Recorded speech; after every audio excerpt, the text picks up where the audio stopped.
বন্ধুরা, আমি আজকে তোমাদের সাথে শেয়ার করে নেব ছোট মাছের রেসিপি। তো ছোট মাছ বলতে এখানে মৌরলা মাছের আমি কথা বলছি। আর মৌরলা মাছকে কিভাবে গোটা গোটা রেখে আমি সর্ষে তেল ঝালটা বানিয়েছি সেটা আপনাদের সাথে পুরোটাই শেয়ার করছি। আপনারা দেখুন, আশা করছি ভীষণই ভালো লাগবে। আর যদি ভালো লেগে থাকে বন্ধুরা, তাহলে কিন্তু অনুরোধ রইল পুরো ভিডিওটা দেখবেন, স্কিপ করে দেখবেন না। ভিডিওটা কিন্তু ভীষণই সুন্দর।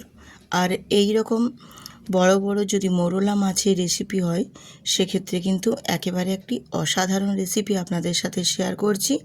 তো পুরো ভিডিওটা দেখুন, খুবই ভালো লাগবে। আমি এখানে মৌরলা মাছ 200 গ্রাম নিয়েছি। আর মৌরলা মাছগুলোকে খুব ভালো করে আমি পরিষ্কার করে কিন্তু বেছে ছাড়িয়ে নিয়েছি। আর গায়ের আঁশগুলোও বেশ সুন্দর করে ছাড়িয়ে নিয়েছি। আর মৌরলা মাছগুলোর সাইজগুলোও কিন্তু বেশ সুন্দর, বেশ বড় বড়, একদম বাছাই করা। এই রকম বাছাই করা যদি মৌরলা মাছ হয়, এর স্বাদও যেমন সুন্দর হয়, বানানোও কিন্তু ভীষণ সুন্দর, খেতে ভীষণ ভালো লাগে। আর প্রত্যেকটা মৌরলা মাছের মধ্যে পেটের মধ্যে প্রচুর পরিমাণে ডিম আছে। সেই ডিমগুলোকে রেখেই আমি সুন্দর করে বেছে নিয়েছি। আর বাছতে একটু সময় লাগবে ঠিকই, কিন্তু খেতে অসাধারণ লাগে। মাছগুলোকে বেছে পরিষ্কার করে ধুয়ে নিয়ে আমি এখানে নুন আর হলুদ আর অল্প একটু সর্ষের তেল দিয়ে খুব ভালো করে মাছগুলোকে ম্যারিনেট করে রেখে দেব 30 মিনিট। এইভাবে যদি মাছগুলো ম্যারিনেট করে রেখে দেওয়া হয়, তাহলে কিন্তু ভেজে নেওয়ার সময় একটুও গায়ের মধ্যে তেল ছিটকে আসবে না। খুব সুন্দরভাবে ভাজা হবে এবং একেবারে গোটা গোটা থেকেই ভাজা হবে। একটুও মৌরলা মাছগুলো ভেঙে যাবে না, বেশ সুন্দর করে কিন্তু ভাজা হবে। নমস্কার বন্ধুরা, আমি রূপা, ব্লগ সুইট রূপা চ্যানেলে আপনাদের সবাইকে স্বাগত জানিয়ে আজকে আমি মৌরলা মাছের রেসিপি আপনাদের সাথে শেয়ার করছি। তো চলুন পুরো ভিডিওটা দেখে নেওয়া যাক। আমি গ্যাসটা অন করে কড়াই বসিয়ে দিয়েছি। আর কড়াইয়ের মধ্যে দিয়ে দিয়েছি সাদা তেল, মাছগুলো ভেজে নেওয়ার জন্য। আর যেহেতু ছোট মাছ বা মৌরলা মাছ, সেক্ষেত্রে কিন্তু আগে কড়াইটা খুব ভালো করে গরম করে নিতে হবে। তারপর তেলটাকেও একটু ধোঁয়া ওঠা মতো গরম করে নিয়ে তারপর মাছগুলো দিয়ে দেবেন। তাহলে মাছগুলো কিন্তু একটু ভেঙে যাবে না, বেশ সুন্দরভাবে একদম গোটা গোটা ভাজা হবে। অনেক ক্ষেত্রে ছোট মাছ অনেকে ঠিকঠাক মতো ভাজা করতে পারে না, পুরো ভেঙে যায় বা কড়াইয়ের গায়ে চিটিয়ে যায়, লেগে যায়, তখন মাছগুলো বেশ একদম ঘাঁটা ঘাঁটা হয়ে ভেঙে ভেঙে যায়। কিন্তু আমি যেভাবে দেখাচ্ছি এই প্রসেসে করবেন, তাহলে কিন্তু একটিও মাছও ভেঙে যাবে না, একেবারে গোটা গোটা সুন্দরভাবে মাছগুলো ভাজা হবে। তো মাছগুলো আমি দেখো এখানে তেলের মধ্যে ভাজতে দিয়ে দিয়েছি। আর কিছুক্ষণ একটু একটা সাইড ভেজে নেওয়ার পর অপর সাইডটাও আমি উল্টে দিচ্ছি, যাতে দুটো পাশই মাছের বেশ সুন্দর করে ভাজা হয়ে যায়। আর যেহেতু মাছগুলোর ভেতরে, পেটের ভেতরে ডিমে ভর্তি আছে, সেক্ষেত্রে একটু কিন্তু ফটফট করে ফাটতে পারে, গায়ে তেল ছিটকাতে পারে। সেক্ষেত্রেই ওই জন্যই আমি আগে প্রথমে একটু সর্ষের তেল দিয়ে দিয়েছি। সর্ষের তেলটা দিয়ে ম্যারিনেট করে রাখলে কি হয়, মাছগুলো কিন্তু খুব একটা ফেটে গায়ের মধ্যে তেল ছিটকে আসে না। এইভাবে তোমরাও একদিন বানিয়ে দেখবেন বন্ধুরা, আমার কথা মতো দেখবে তোমরাও ঠিক ভালো রেজাল্ট পাবে। একদমই গায়ের মধ্যে তেল ছিটকে আসবে না। বেশ সুন্দর করে মাছগুলোকে ভেজে নিতে হবে এই রকমভাবে, খুবই আলতো করে একটু আস্তে আস্তে খুন্তি দিয়ে নাড়াচাড়া করে মাছগুলোকে ভেজে নেবেন।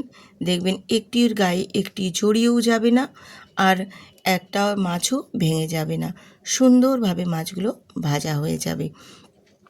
তো আমি একটা পাশ উল্টে দিয়ে আরেকটা পাশ ভেজে নেওয়ার জন্য উল্টে দিয়েছি, দিয়ে আবারও সে পাশটা একটু সময় নিয়ে দুটো পাশে হালকা লাল লাল করে বেশ ভাজা হয়ে গেছে। এবার একটু উল্টে পাল্টে আমি নাড়াচাড়া দিয়ে তারপর মাছগুলো তুলে নেব। ঠিক এই রকমভাবে মাছগুলো ভেজে নেব। এর থেকে আর বেশি খুব লাল করব না, বা একেবারে আরও বেশি কড়া করলে মাছগুলো তখন তিতা ভাব লাগবে।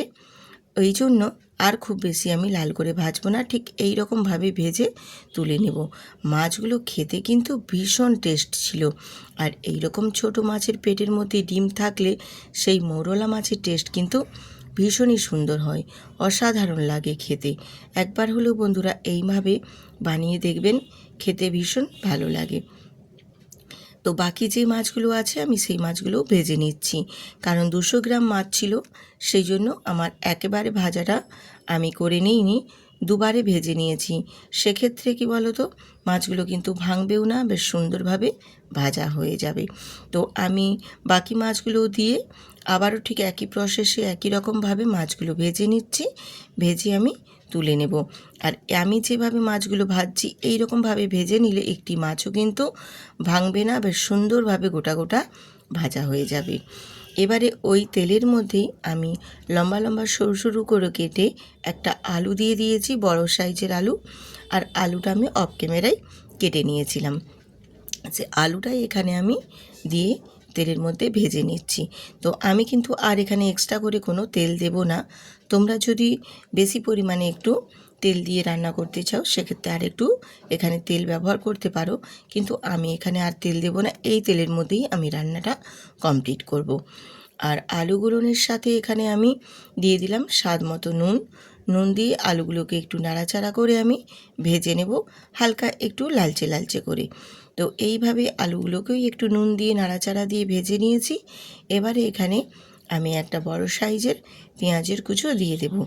আর পেঁয়াজের কুচোটা আমি আগে এই কারণেই দিইনি, তাহলে পেঁয়াজগুলো একেবারে মানে অনেকটা মানে ভাজাটা হয়ে যেত। আমি পেঁয়াজগুলো একটু আধো আধো ভেজে সেইভাবে রান্নাটা করব বলে এই জন্য আমি পেঁয়াজটা পরে দিয়েছি, তোমরা চাইলে আগেও দিতে পারো। দিয়ে আলুর সাথে পেঁয়াজটাকেও এইভাবে একটু নাড়াচাড়া দিয়ে পেঁয়াজটাও ভেজে নেব। পেঁয়াজের একটু বেশ আধো আধো ভাজা হবে, সেই পর্যায়ে এখানে আমি দিয়ে দেব কাশ্মীরি লঙ্কার গুঁড়ো আর দেব হলুদের গুঁড়ো। হলুদের গুঁড়ো আর কাশ্মীরি লঙ্কার গুঁড়ো দিয়ে বেশ ভালো মতো আলুগুলোকে একটু কষিয়ে নেব, তাহলে কালারটা বেশ সুন্দর আসবে আর আলুগুলোও বেশ সুন্দরভাবে কষানো হয়ে যাবে। পেঁয়াজ আর আলুটা বেশ ভালো মতো কিন্তু একটু কষিয়ে নিতে হবে। এই রকমভাবে একটু কষিয়ে কষিয়ে রান্না করলে বন্ধুরা খেতে বেশ ভালো লাগে। আর ছোটো মাছ যেহেতু সেক্ষেত্রে একটু আলু দিয়েছি, এই রকম মাছের মতনই সরু সরু করে আলু কেটে এইভাবে ছোটো চারা মাছের সর্ষে তেল ঝালটা বানালে খেতে কিন্তু ভীষণ সুন্দর লাগে। আর কিছুই লাগবে না বন্ধু, এই এক পদ দিয়েই পুরো ভাত খাওয়া হয়ে যাবে, ভীষণ টেস্টি হয়। আর এমনিতেই তো ডাক্তাররা বলেই এখন ছোট চারা মাছ খাওয়াটা শরীরের পক্ষে বা স্বাস্থ্যের পক্ষে ভীষণই ভালো। আর এখানে কষিয়ে নেওয়ার পর আলুগুলো আমি এখানে সর্ষে আর পোস্ত বাটা দিয়েছি। এখানে সর্ষের পরিমাণটা বেশি দিয়েছি, পোস্তটা সামান্য অল্প একটু দিয়েছি, কারণ এটা আমি সর্ষে ঝাল করছি, তার জন্য সর্ষের পরিমাণটাই কিন্তু একটু বেশি দিতে হবে। আর ঝালের জন্য দুটো কাঁচা লঙ্কা দিয়েছি, আরও যদি তোমরা বাড়াতে চাও তোমরা বাড়িয়ে নিতে পারো। দিয়ে একটু বেশ ভালো করে আলুর সাথে সর্ষে পোস্তটা কষিয়ে নিয়েছি, বেশ নাড়াচাড়া করে শুকনো শুকনো করে। দিয়ে সবশেষে দিয়েছি এখানে টমেটোটা আমি লাস্টেই দিয়েছি, কারণ বেশ আধো আধো গোটা গোটা থাকবে টমেটোগুলো নিয়ে, আর কালারটাও বেশ সুন্দর থাকবে, ভীষণ ভালো লাগবে। দিয়ে আবারও একটু টমেটোর সাথে বেশ ভালো মতো একটু কষিয়ে নিয়ে তারপর এখানে দিয়ে দেব পরিমাণ মতো জল। যেহেতু এখানে আলুগুলো আমি একটু কষিয়েই নিচ্ছি নুন দিয়ে, সেক্ষেত্রে খুব বেশি আর জল দেওয়ার দরকার নেই। যেহেতু আমি একটু মানে গামাখা টাইপের করব, সেক্ষেত্রে শুধু আলুগুলো সেদ্ধ হয়ে যেটুকু জল আমার পরিমাণে লাগবে সেই মতো দিয়েছি। আর গামাখা টাইপের করার মতো যেটুকু আমার গ্রেভিটা রাখবো সেই পর্যায়ে জলটা দেখে দিয়ে দিতে হবে। দিয়ে একটু নাড়াচাড়া দিয়ে দেবো, দিয়ে খুব ভালো করে একটু ফুটিয়ে নেব।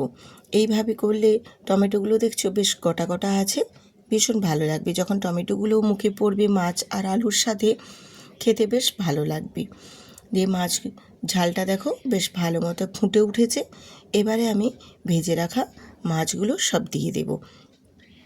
তো যখন গ্রেভিটা বেশ ভালো মতো একটু ফুটিয়ে উঠবে, ফুটে ওঠার পর তারপর আমি এখানে মাছগুলো দেব। আর মাছগুলো দিয়ে তারপর কিন্তু আবারও আমি বেশ কিছুক্ষণ ফুটিয়ে নেব, কারণ গ্রেভিটা আমার যে পরিমাণ আছে এর থেকে অর্ধেক হয়ে যাবে, যেন মোটামুটি অর্ধেক পরিমাণে কমে যায় গ্রেভিটা। এইরকম পর্যায়ে আমি মাছগুলো দিয়ে বেশ আবারও ফুটিয়ে নেব। আর মাছগুলো দেওয়ার পর খুব বেশি আর নাড়াচাড়া করব না, এইভাবেই একটু রান্নাটা করে নেব। তোমরা চাইলে একটু ঢেকে দিতে পারো, তো আমি এখানে আর ঢেকে দিচ্ছি না। বেশ কিছুক্ষণ সময় নিয়ে একটু ফুটিয়ে নিয়েছি। ফুটিয়ে নিয়ে বেশ মাছগুলোও দেখো ঝালের সাথে ফুটে গিয়ে বেশ সুন্দরভাবে নরম হয়ে গেছে। আর মাছগুলো কিন্তু একটাও দেখো ভেঙে যায়নি, একটার গায়ে একটা জড়িয়েও যায়নি। বেশ সুন্দরভাবে গোটা গোটা রেখে মাছের ঝালটা আমি বানিয়ে নিচ্ছি। তোমরা আশা করি দেখলে বুঝতেই পারছো যে আমি কিভাবে মাছের ঝালটা বানিয়েছি বা বানিয়ে নিচ্ছি। মাছগুলো কিন্তু একটাও ভেঙে যাচ্ছে না। এই রকমভাবেই মাছের ঝোলটা বানিয়ে নেওয়ার চেষ্টা করবেন। এইরকমভাবে এই মৌরলা মাছের সর্ষে তেল ঝালটা বানিয়ে নিলে খেতে ভীষণ সুন্দর লাগে। আর আলুগুলো একেবারে সুন্দরভাবে সেদ্ধ হয়ে গেছে। একটু আমি আলতো করে দু একটা আলু খুন্তি দিয়ে একটু ঘাঁটা ঘাঁটা করে দিয়েছি। বেশ ভালো মতো একটু নাড়াচাড়া দিয়ে বেশ একদম একটু গামাখা গামাখা করে রেডি করে নিচ্ছি। ব্যাস এই পর্যায়ে আর কিন্তু আমি নাড়াচাড়াও দেবো না আর ফুটাবও না। বেশ হয়ে গেছে বেশ গামাখা গামাখা করে। তো এটা ঠান্ডা হলে আরেকটু বসে যাবে। তো এবারে আমি গ্যাসটা অফ করে তারপর নামিয়ে নিয়ে আপনাদের সাথে শেয়ার করছি। তো এবার আমার হয়ে গেছে দেখো। এবার গ্যাসটা অফ করে দিয়েছি। অফ করে দিয়ে এবার আমি কড়াই থেকে নামিয়ে একটা প্লেটে আমি সার্ভ করে দিচ্ছি। আর প্লেটের মধ্যে সার্ভ করে দিয়েছি দেখো। যে পরিমাণ গ্রেভিটা ছিল তার থেকে অনেকটাই কমে গেছে দেখো, একটু গামাখা টাইপেরও হয়ে গেছে। আর মাছগুলো কিন্তু একেবারে গোটা গোটা বেশ সুন্দরভাবে আজকের এই মাছের সর্ষে তেল ঝালটাও রেডি হয়ে গেছে। বন্ধুরা, যদি ভালো লেগে থাকে আজকের এই মাছের সর্ষে ঝালের রেসিপিটি, অবশ্যই কিন্তু বন্ধুদের সাথে প্রচুর প্রচুর পরিমাণে শেয়ার করবেন। এবং নতুন নতুন বন্ধুরা সাবস্ক্রাইব করে বেল আইকনটি প্রেস করতেও ভুলবেন না। আমার নতুন নতুন আরও সুন্দর সুন্দর রেসিপি আপনাদের সাথে শেয়ার করব। পাশে থাকবেন। ধন্যবাদ এতক্ষণ ভিডিওটি দেখার জন্য।